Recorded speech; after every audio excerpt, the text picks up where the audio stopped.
What are you talking about? Last night? Oh no, I was talking last night. Yeah, I think there yeah. was like 5 people on. It was Yes, yes, nice. yes, yes. All right, let's go back to recording here.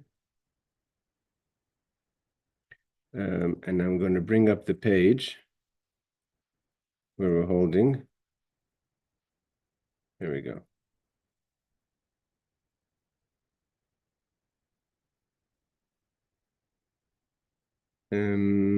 Yes, I think we're holding holding, hold on a second. We're holding verse, Seif Yud Beis 12. Yeah, I'm just about to start. Yes, we're holding Seif Yud Beis, number 12. It says like this. We're continuing with the laws of Shabbos. So it says, mitzvah al kol adam lirchaitz b'chol erev Shabbos panav yadav raglav. It's a mitzvah commandment for everyone to wash on the erev Shabbos your face, your hands, and your feet bechamin in warm water, like what we would call today a shower or a bath. And if possible, you can't just wash. If you're able to wash yirchatz kol gufay bechamin, your entire body in hot water, as opposed to just your hands, feet, and face. And now he adds v'yitzbol atzasme b'mikvah. He adds this in Shulchan Aruch. A person should try to go to the mikvah on erev Shabbos Kodesh. V'hagoyin miriyavetz kasav.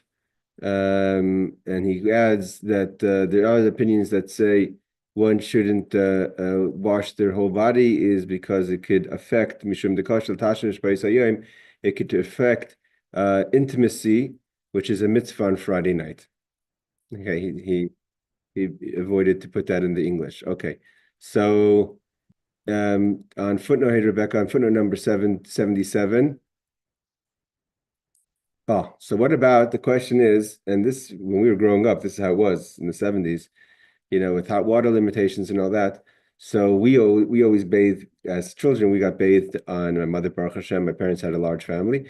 So we always got bathed on Thursday night. Today, people have 2-3 showers a day, but back in the 70s and 80s, it wasn't as common. So if you have no time, you should do it on Thursday. And there are those actually who already go to the mikvah on Thursday, even though it's preferable to go on Friday after midday when we're talking about going to the mikvah. But if you can't take a shower or a bath for Shabbos on Friday, then one could do it earlier on Thursday. And we've seen before other things that are connected to Thursday as a preparation if it's a short Shabbos and it's not able. Again, you have to remember in certain times it wasn't so easy to come across hot water. Okay. And also if you have a very busy day, a very tight schedule going into Shabbos, so it's okay to bathe the kids or yourself on Thursday night. Okay, now we're going into the laws of tznius that are connected to Shabbos. So we're going, because he finished off in the Sif Yud Beis. Again, he omitted it from the English translation about going to about the laws of the mikvah, at least the second part of the laws of the mikvah. So now he goes into 13. Aser lirchaitz im aviv. A person's not allowed to go to a bathing house. That would include a mikvah together with your father. It's not tznius. It's not in the laws of polite behavior.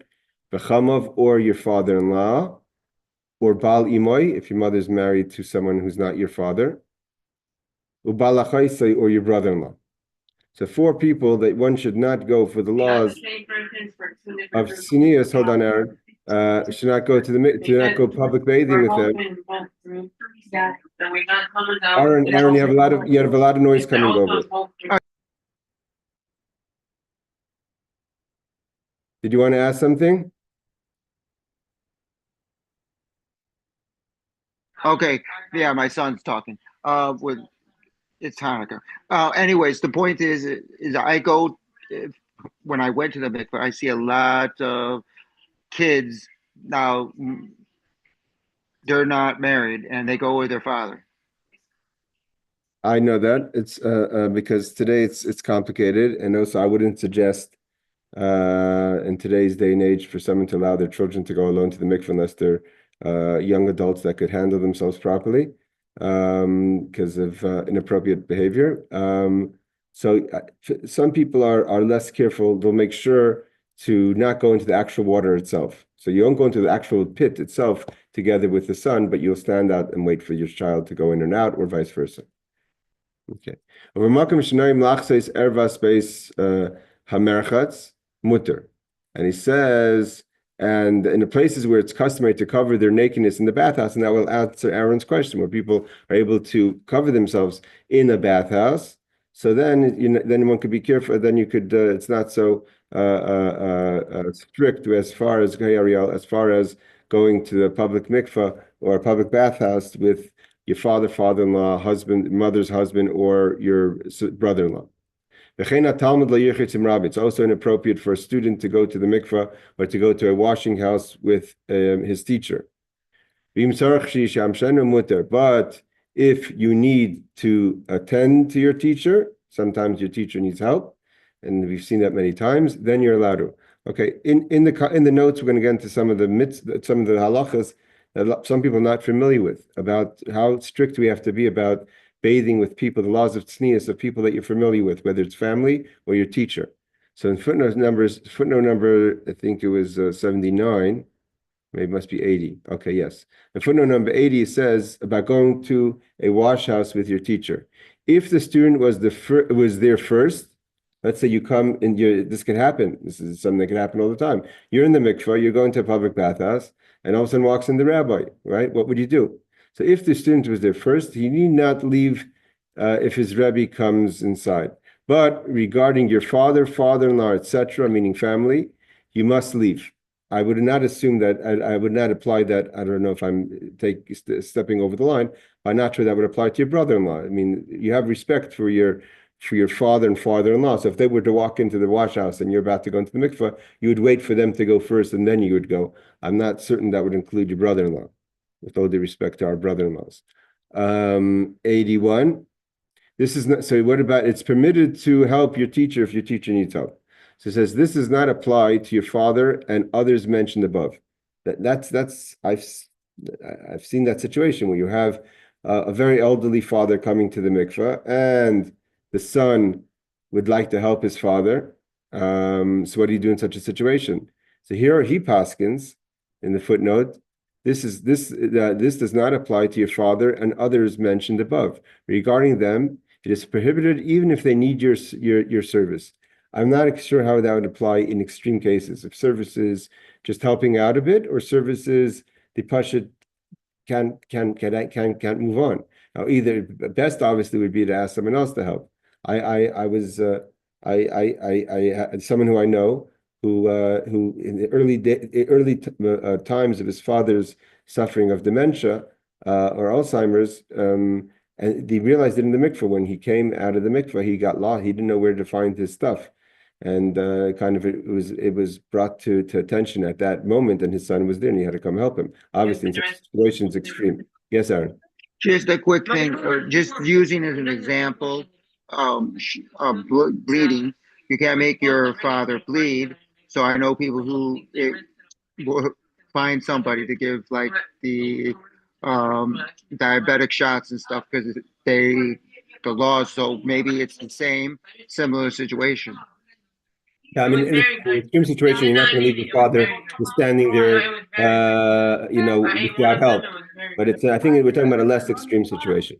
Okay, Yudal 14. Now he says, it is a mitzvah lachuv esaraish to wash your hair. And I guess if you're a person that has is bald, sometimes that's a style or by choice or not. I'm not sure if that would, when he says the rosh, the head, he's referring to the hair. But Lokit says it's pernaim, and you should cut your nails before Shabbos. If you plan on taking a haircut, the custom is, and I can't imagine this wouldn't apply to women as well. If you're planning to take a haircut, it's good to do it closer to Shabbos, so you could show that you're getting yourself groomed in honor of Shabbos as opposed to just taking a haircut. The custom is, we know that we do not cut our foot nails and our hand nails on the same day. The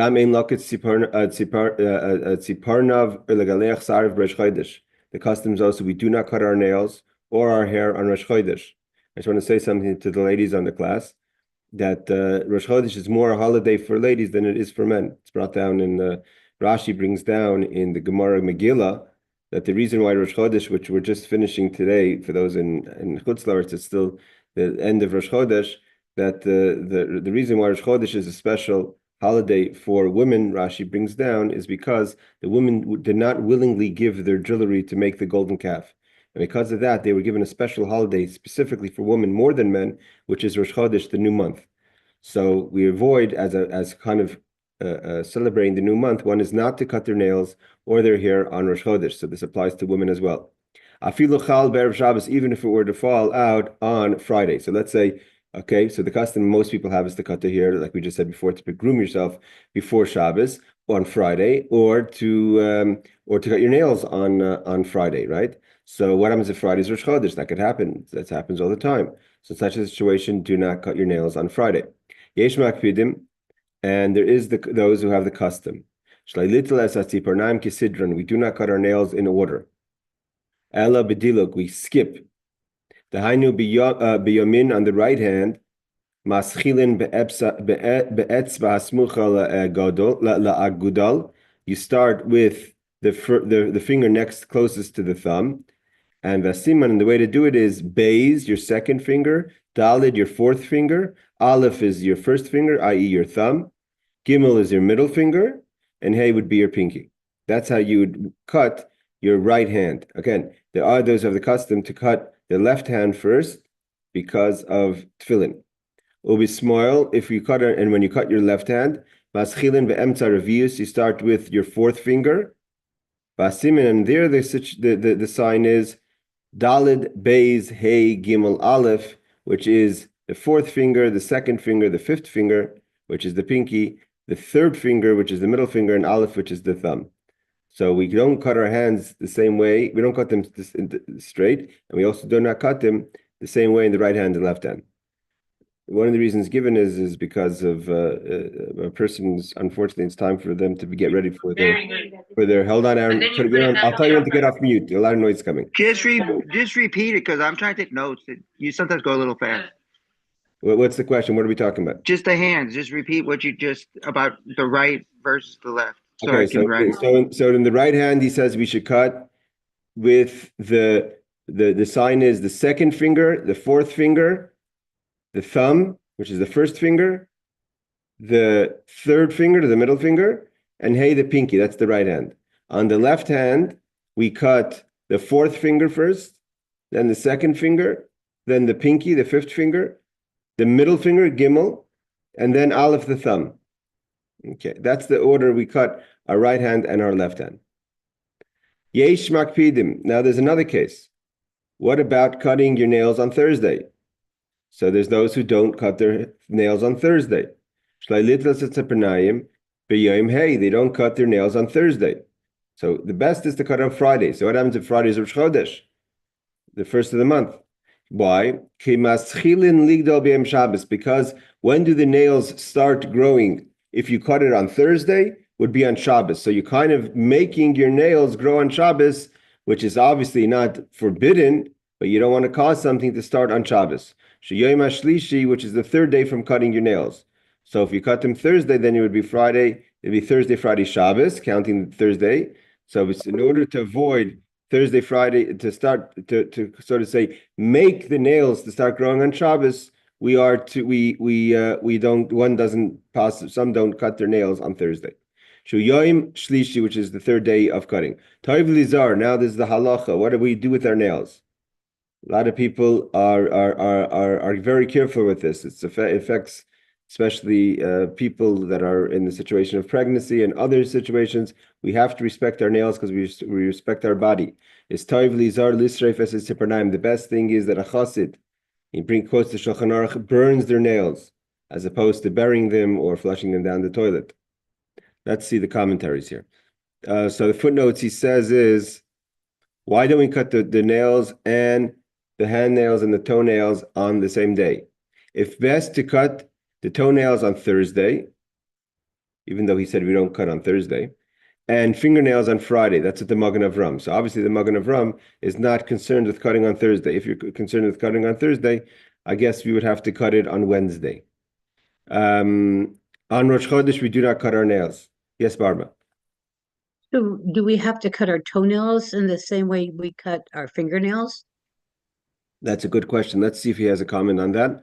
Let's see if he has a comment on that. So let's see. At Rosh Chodesh, he says, what's the reason?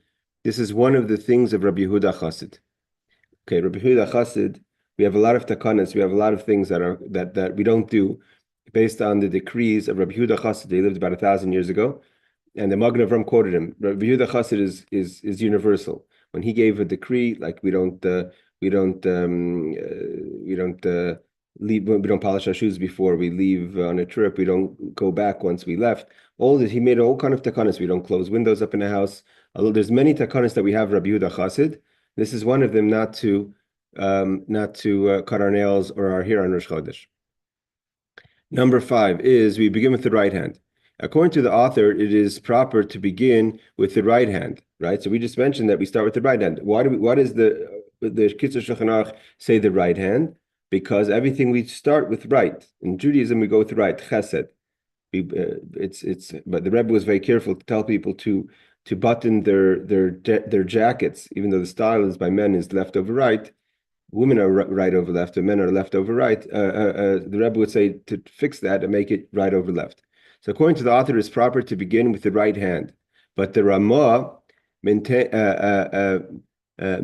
that the left hand first. We should do the left hand first. The Pri Megadim, which these are all commentaries, the Ramah is obviously the Ashkenazic authority on halacha. The Pri Megadim, which is in a commentary on the Shulchan Aruch, and the Kolbo also say to cut the nails on your left hand first.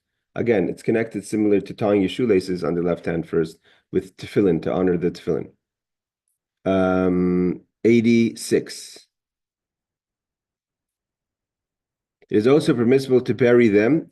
That's also permissible. It's better to burn them than to bury them. It's also permissible to bury them or even to flush them down the toilet drain if you can't burn your nails. It's brought down that a chassid burns them. Again, we don't want to cause any fires, so it's not something to get crazy about, but if you can make a fire to burn your nails, that's better. The reason why we're concerned about burying them, and that probably applies much, much less to a flushing the toilet, is what happens if someone uncovers the dirt, and then they become exposed again. So he doesn't mention your question, Barbara, about your toenails. I'm assuming it's the same idea. The reason we don't cut the nails in order is because of not to do things not to prepare ourselves as we are prepared before we go to the grave by the Chevra Kadisha, and because of that, I would assume it would apply to the toenails as well. Okay, we're finishing off the easy halachas. I'm going to get to the hard halachas in a flash. Okay, so law number 15. B'chol erev Shabbos on Friday, Yifash v'shemasav, a person should examine their deeds. You should do an evaluation of how you've done, specifically the past week, right? Friday is the conclusion of the week as far as Yemei Hamaisa, days of action. V'yis'orer b'tshuva, and a person should awaken themselves in awareness of tshuva, of return. The sakein, to fix kol hakilkulim, all the things that have been done incorrectly. She'asa b'sheish me'mais, in the 6 days of action. So you could look back at your week and make, basically, the idea is to go into Shabbos complete. And Shabbos itself is tshuva, right? Shabbos is, the words Shabbos, shin, base, taf, make up the same word tashuv. So Shabbos has the same power as tshuva. So in order to go into Shabbos with the power of tshuva, a person should rectify themselves, fix all the things that need fixing, and to kind of make a game plan, hopefully for next week, that it should be better. Things that you find that you were weaker in this past week, you could make a strategy for the week further, whether it's if you're not comfortable with how you behaved or how you daven, how many times you went to shul, all the things that you think that you could have done better. So you have a little bit of time to create a strategy going into next week, as opposed to just dealing with it as it comes along. Because Erev Shabbos is kind of inclusive of all the days of the week. Like it says, God concluded everything that he did in the 6 days. Erev Shabbos, it's like Erev Rosh Chodesh. It's like the day before Rosh Chodesh, which is also a time for us to fix all the things that need fixing in in the month as well. Koil kol chodesh, which is also inclusive of the chodesh. He quotes, this is from Sifrei Musar. Okay. Footnotes is he says, both are important days for repentance, meaning Erev Rosh Chodesh and Erev Shabbos. I'm assuming he's referring to. Halacha number 16.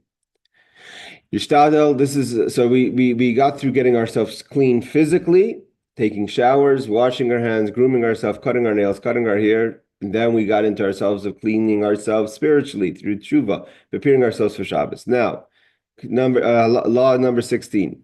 Yishtadel. A person should make tremendous effort. Shilei begadim noyim. A person should have nice clothing for Shabbos. Begam talis shel mitzvah no the covered Shabbos. It's customary by some to have a special a talis, if you can, for Shabbos, a Shabbos talis.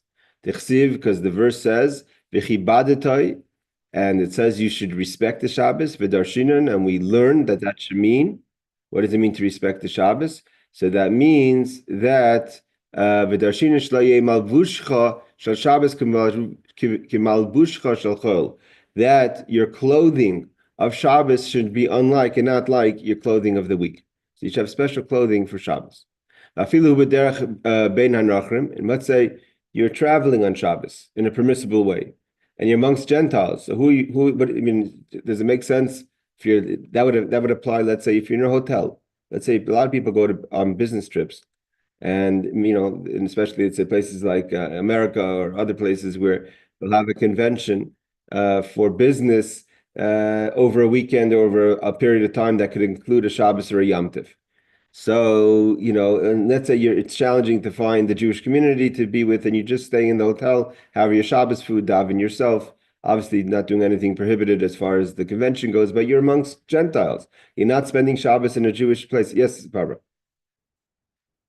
Just my computer internet service kicked me out. So I just was wondering what I missed.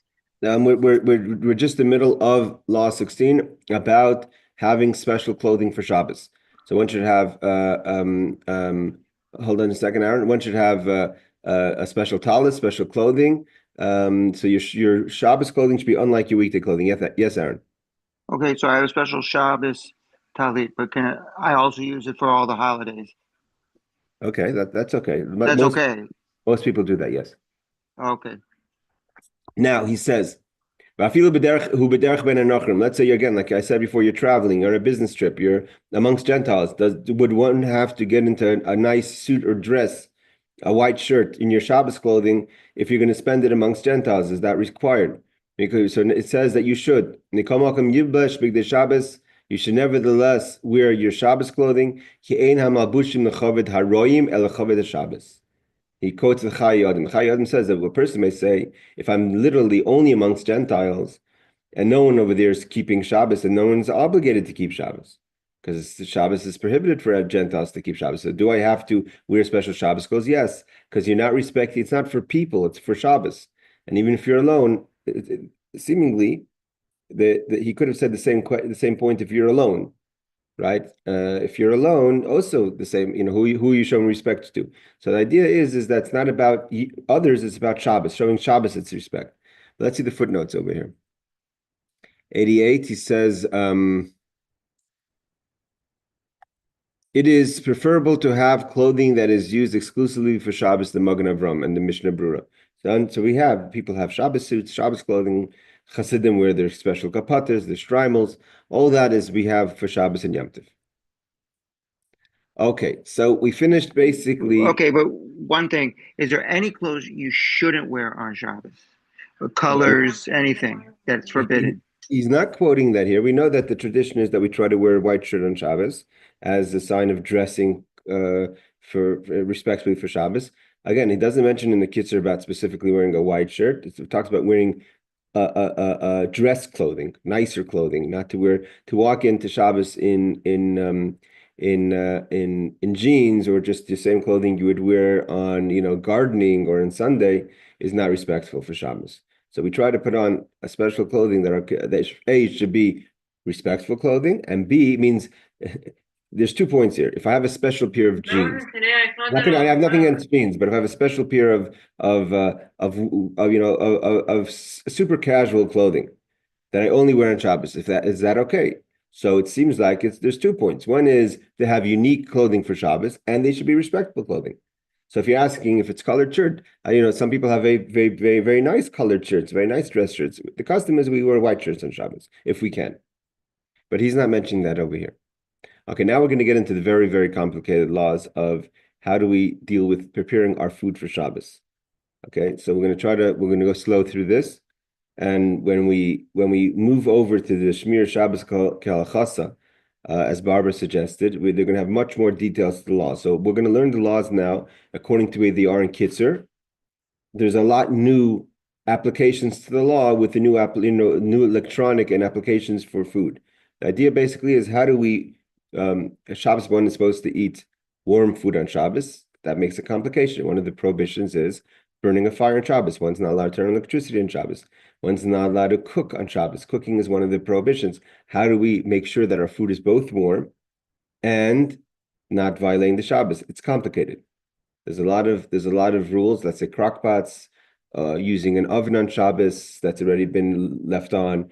Even if you disconnect the light, opening your fridge on Shabbos, you have to make sure you disconnect the light, causing the oven to, when you open the oven and you cause the oven to cool. So then the oven cools, so then it reignites if it's electronic oven or even gas oven. All these are questions that we're going to get into more detail in the current situation of the appliances that are available to us. But let's start off with what the Kitzur talks about. One has to be careful that cooked foods have to be lahasiron minagacholim koydem Shabbos. Take them off the coals before Shabbos. Again, coals was how they cooked, but that applies to we have burners, etc., and stove tops, etc. Ayin lekamansim in pei sifhei. We'll see more about this in the further laws. If you have forgotten and not taken the food off the coals before Shabbos, Shabbos comes. So v'im shachal v'loisin az im yavoy b'Shabbos lakachas agder v'gacholim bayaris savivla shemikach hasagder yaz zakcholim. Let's say you forgot to take them off the coals, and we're not talking about like it's on a grate that's on top of the coals, but actually the pot is in the coals. Barbara, we're in the middle of law 17. The pot is in the coals, and if you're going to move the pot, you're going to move the coals that it's sitting on or in.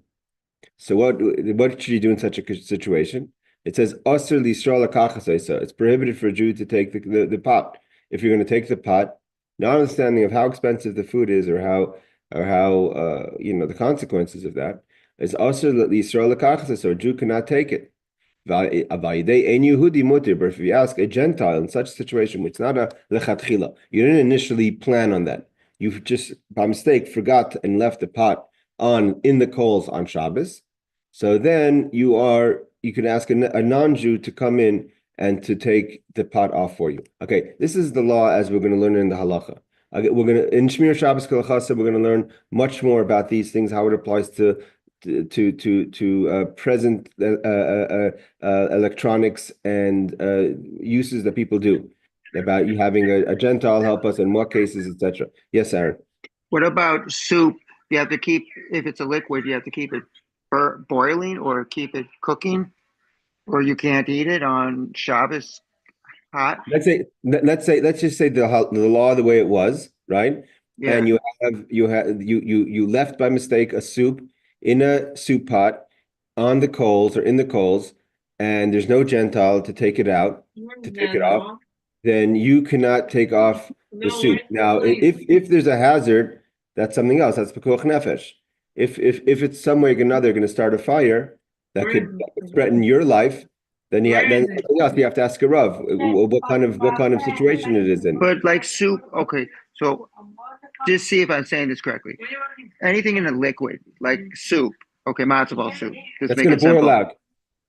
So you have to keep it. You have to keep it on the black or whatever the No, coals. we're not. I'm not talking about the blech now. The blech is a whole nother law. Okay, We're but talking about, but let's I'm just look saying at the this: laws you of it. cannot, so you should not leave your soup on the coals. You have to take them off. Yeah, that's what it says. It says do not leave Okay, yours. That's what we so start we off haven't with. got to the part where you have to keep it warm. No. We're not holding there yet. We're going to learn that. But starting at the first, initially, the concern over here is that you left the pot in the coals, and the coals are, so to say, supportive or being affected by the actual pot. Removing the pot is going to remove the coals in some way and cause the coals to kind of ignite and maybe enhance the fire. Hey, Danny. So let's see the law. Let's see the footnotes over here. The footnotes over here we have is footnote number 90. Okay. We're going to start having very long footnotes because these are the laws of Atmana. This is true. Oh, sorry.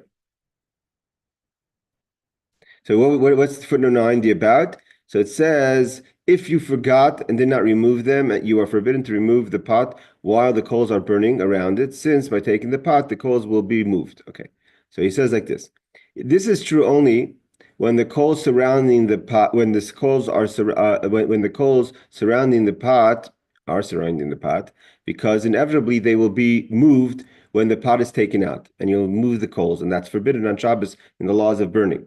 This will cause the top coals to be extinguished and the bottom coals to be ignited. So you're going to kind of, it's like stirring the coals in the barbecue, which is both melechas, which are both melachas that are prohibited. Both putting out coals and igniting the coals are both part of the 39 prohibited halachas on the Shabbos. But if the pot rests on top of the coals and is not surrounded by coals, right? Like I said before, you're just resting on top, and you could lightly or in a careful way pick up the pot without at all touching the coals. So if you have, so he says, but if the pot rests on top of the coals and is not surrounded by coals, you should have a non-Jew remove it. But if you cannot find one, you may carefully remove the pot yourself, as opposed to the original text that says that you could only use a non-Jew. If you can only use a non-Jew, you yourself can never do it. So if it's surrounding the pot, and it's impossible that when you move the pot, you shouldn't extinguish some of the coals or ignite some of the coals, or both. And both of those are clear prohibitions, midaraisa, biblical prohibitions on Shabbos. So you should not remove the coals at all. Even if you don't have a non-Jew, you have to let the pot boil out. Again, even if the pot were to be a kind of pot that too much heat would cause it to break, that's financial loss is not a reason to violate the Shabbos. Yes, Aaron. Okay, what's the signs if it's on top? Because you may invertedly move a coal by just on the bottom of the pot. It may roll. It's listen. It's very. That's a hard one. Let me see who he's quoting over here. The Mishnah Brura. The Mishnah Brura is obviously. That's very hard. You have to be very careful with that one. You're right, 100%. Now, what I would say is what could be the situation is if you have, let's say, a cold pit, and the pot is not really on the pit, but kind of supporting around stones on the pit. So you're 100% sure it's not touching the coals, but it's on the coals. So that's what I'm saying. We have to get into the we're going to learn in the Shemirath Shabbos Kehilchathah about appliances that we have currently. I mean, some people do use coals till today. Somewhere another barbecues coals, right? If let's say you made a coal barbecue before Shabbos, and you left your meat on before Shabbos and you forgot about it, right? And you want to take off the meat. So if it's on a grate and the grate is above the coals, so clearly in that situation, you're not going to touch the coals, right? The coals are underneath the meat, but you have the separation of the grate. That's different than if some people would have the actual steaks sitting on the coals, and then you have to see what the situation is then. How certain are you that you're not going to at all move any of the coals, etc. All right, footnote number 91. Even though, then he says, but in the case where it's where the coals are kind of surrounding the pot, so even so then you could use a non-Jew. You could ask a non-Jew to take the pot off the fire, even though it is inevitable. One of the things of Shabbos is what he says. He calls over here. If you see in the footnote in the parentheses, it says psik reisha. Psik reisha means, for instance, if you it's It's obviously not a game that we play today, but once upon a time, the Toys R Us didn't exist. So for children to have toys, they didn't have really toy stores, so they used leftovers of thing. I don't know if people are familiar with this, but I read this once, that Play-Doh, which is, a favorite for kids and colored in all kind of colors, it came about because a father who worked in construction used to use this, the materials of Play-Doh is like paste that you use, for construction to I forget the name, what's it called, or to smooth out the walls. So he would bring it home with extras for his children and for them to play with it. And from there started the kids' toys called, kids a game called Play-Doh. Then they start to color it to make it more attractive. But it started from something that was left over. And that's the way things were back in the day. You had something left over and if the kids were able to use it as a game or something, it became part of the toys. So there used to be an idea, as unappealing as it may sound today, that the kids would play with the chicken heads. So if someone was you had your own chickens in your backyard and you were going to have chicken for supper, so you had no intention to use the head of the chicken, but the kids would use it as some sort of sport. I don't know what kind. And so are you allowed to? So let's say you want to just give your child a toy. You have no intention to use the chicken. You just want to give them a chicken head. So it's called psik reisha v'leyomis. It's not possible to take the chicken head off the chicken and not kill the chicken. So in such a situation, you can't say, well, I'm not interested in killing the chicken. My whole idea is just to prepare a toy for my child. Maybe I could cut the chicken's head off and give it to the child. So that's called the halacha psik reisha v'leyomis. It's something that's impossible. That's not going to cause a violation of Shabbos. And that's used in all applications till today, right? So in this case, you're asking a Gentile to pick up the pot. It's impossible. If the coals are surrounding the pot, for the coals not to move when he takes the pot out. So even though that falls under the situation of psik reisha, see footnote 90. So you may still tell the non-Jew to do it, since you do not desire the extinctions and lighting of the coals. You have no interest, like taking the head off the chicken, right? You have no interest in moving the coals. You just want your food. But it's impossible to get your food without moving it. So in such a situation, you can't do it, but you can ask a Gentile to do it. It is only a shvus. Nevertheless, we're going to learn the difference between shvus, what is considered a shvus, and what is considered a gzera, what is considered a prohibition. This is a shvus, and it's permitted through a non-Jew. Shvus is permitted a non-Jew. And the Mordechai, which is a commentary, prohibits telling a non-Jew to remove the pot in this case, but he can't do it, basically. It seems like you can't tell him to do it, but if he does it, he does it. I'm assuming that's what the Mordechai says, unless he disagrees with the whole law. The Mishnah Brura, hold on, Aaron. The Mishnah Brura is lenient if you need the food for Shabbos. Okay, so we have three cases here. One case is just if you want to take the pot off. So the Kitzur itself says you could ask a non-Jew. The Mordechai says in such a situation with psik reisha, which is absolutely, it's not possible for the coals not to move. You cannot ask a Gentile to do it. The Mishnah Brura says it all depends on how important the food is. If you need the food for Shabbos, it's a different situation. Again, a lot of people, we're going to get to the Shemirath Shabbos Kehilchathah with a lot more details about these laws. What is considered needed for Shabbos? What is considered a shvus? What are these? But we're just learning now that they're getting our feet ready for the detailed laws in the next classes coming up in the next few weeks. Yes, Aaron. Is the person who said you can't ask, is that the same as asking a non-Jew to do something in your house, like turn on a light or change the temperature? So you don't ask them directly, or is this you can't ask him even indirectly? The question is always going to be in what is the violation that's happening. In this case, this is what's called the shavus. I mean, to say is you're not allowed to move coals on Shabbos. That is because moving coals on Shabbos will extinguish the fire, which is one of the 39 malachas, and stirring the coals will also ignite. Everyone knows, how do you get the fires to restart? And a barbecue is by moving it or fanning it. All that's prohibited. That's prohibited. That's also midaraisa. Over here, you have no intention or interest in the coals, in whatever happens to the coals. You just want your food, right? So in such a situation, it falls on the situation of shvus. The rabbis make it prohibited because of psik reisha, right? It's impossible not to move the pot, and the coals shouldn't move because the coals are not sitting on the pot is not sitting on the coals; it's sitting in the coals. Now, according to them, so when you're asking a question about the lights and those things, we're going to learn about it and how one should do it in the hinting or how important it is. Does the Mordechai apply this rule to all situations in Amir al-Nakhri? Those are the laws of Amir al-Nakhri, telling a Gentile to do something that we have to check. But right now, I have to look at the reasoning of the Mordechai in this specific case. I'll check into it over the week. But in this case, what he quotes over here is that the Mordechai says it's prohibited. Now, what happens if, according to the Mordechai, if the Gentile does it on his own? Let's say the Gentile is in the house and sees what's going on. Here's the commotion, doesn't ask any questions, and takes the pot out of the coals. Now it's after the fact. Can you eat that food or not? Those are all questions that we'll have to get to. The Mishnah Berurah kind of finds a middle ground. That if it's this, you have sometimes either Hesed Meruba or that's your only food for Shabbos.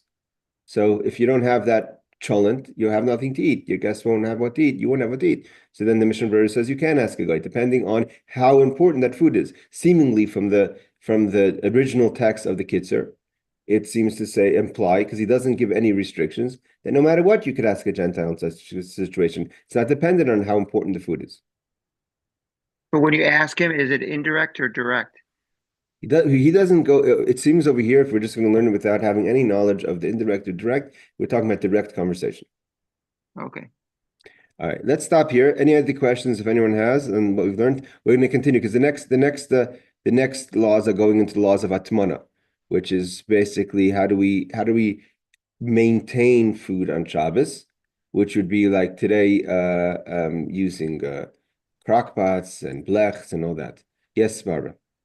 Yeah, if you'll be sending out the link to the video so I can watch what I missed when my computer internet was dropping me. Absolutely, no problem. No problem. Okay, yeah, that way I can pick it. So we're basically we're middle of the laws of how we prepare and take care of our food. We're going to learn about just going forward. Hold on a second, Rebecca. We're going to learn about the laws of the appliances we have today, like I don't know if they have them in America. I'm assuming they do. The electric blech or the covering of the fire, the concerns of touching the flames and the knobs, etc. Yes, Rebecca. I was in a noisy place when you added something in towards the beginning regarding Rosh Chodesh and women, but it was like noisy, so I couldn't hear you. Do you have to remember what you said? Yes. So I just happened to, not because I'm such a tremendous Talmud Chacham, but I just happened to learn the Gemara Megillah. And the Gemara Megillah talks about Rosh Chodesh, the uniqueness of Rosh Chodesh. The Gemara Megillah is trying to figure out how many Torah portions, how many liot, how many readings do we have? How many people do we call up to the Torah on different holidays? So when the Gemara there discusses about Rosh Chodesh, we know the tradition is we have 4 people called up. And so there Rashi quotes that he heard from Moiri Zikni, I think he says, my old teacher told me that the reason that Rosh Chodesh is a special holiday for women. And why is it a holiday especially for women versus men?